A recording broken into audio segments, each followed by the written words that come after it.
En 1981, Robert Badinter est nommé ministre de la Justice et garde des Sceaux. Un an plus tard, il rédige la circulaire du 4 août 1982 instaurant le contrôle judiciaire à caractère socio-éducatif. L'idée de cette circulaire est d'inciter la société civile à intervenir pour lutter contre la délinquance, en lui confiant des missions visant à limiter la détention provisoire, à favoriser l'insertion des justiciables, à prévenir la récidive, à restaurer la paix sociale et à prendre en compte les victimes.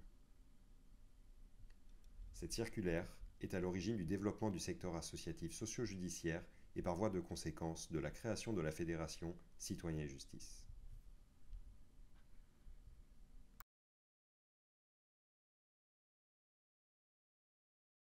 Au départ, c'est cette évidence trop souvent perdue de vue. La lutte contre la délinquance, particulièrement, je dois dire, s'agissant des jeunes, elle est l'affaire de tous. C'est pas simplement une activité vouée à des spécialistes. C'est pas vrai. L'inspiration même de cette circulaire et des lois qui se sont succédées, c'est au contraire cette idée qui revenait au corps social tout entier et aux éléments les plus actifs et les plus conscients de ce corps social d'intervenir pour lutter contre ce qui est un des fléaux de notre société, c'est-à-dire la délinquance et particulièrement la délinquance des jeunes.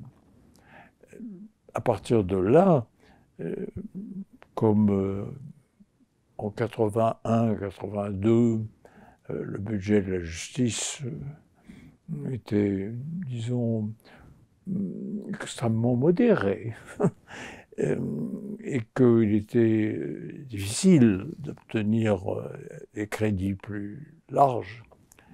L'idée est venue, mais autour de moi aussi, on en parlait beaucoup, qu'il fallait que le corps social prenne conscience de ce que c'était son affaire, autant que l'affaire de spécialistes, de magistrats de qualité, d'éducateurs de cœur, de bonne formation.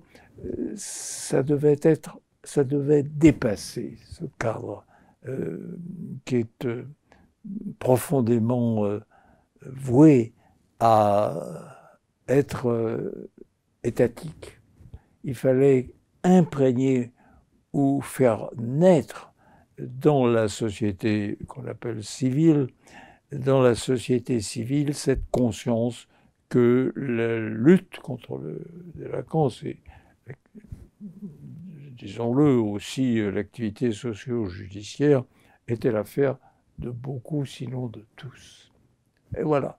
C'est donc à partir à la fois d'une conception de ce que doit être la solidarité sociale et d'une exigence qui était la minceur de nos ressources budgétaires, qui est née ce qui est devenu ensuite le contrôle socio-éducatif au sens large du terme, c'est-à-dire que ce soit la société elle-même qui prenne à corps ce problème-là. Alors, ça veut dire en clair que s'il y a une impulsion donnée par magistrats et fonctionnaires professionnels, il doit y avoir aussi des relais, et des relais dans la société qui, eux, se préoccupent de cette forme d'action.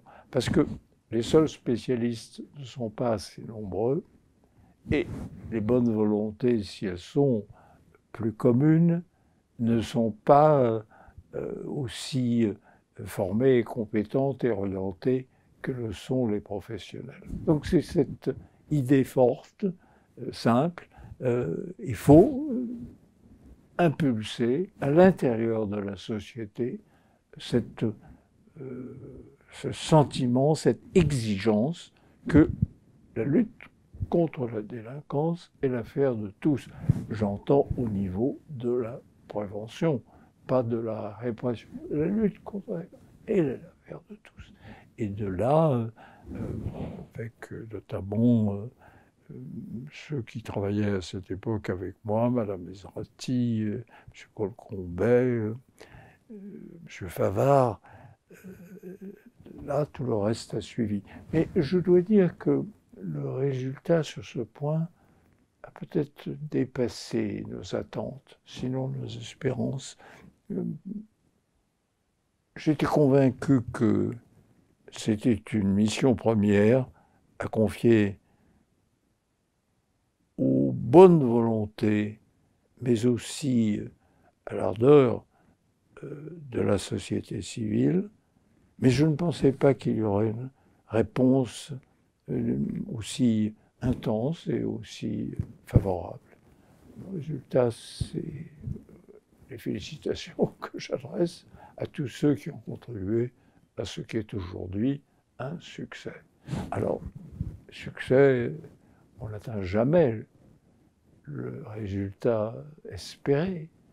Il est toujours un objectif. Et l'objectif demeure toujours le même dans le cadre d'une société éminemment criminogène. Elle n'a pas changé sur ce point.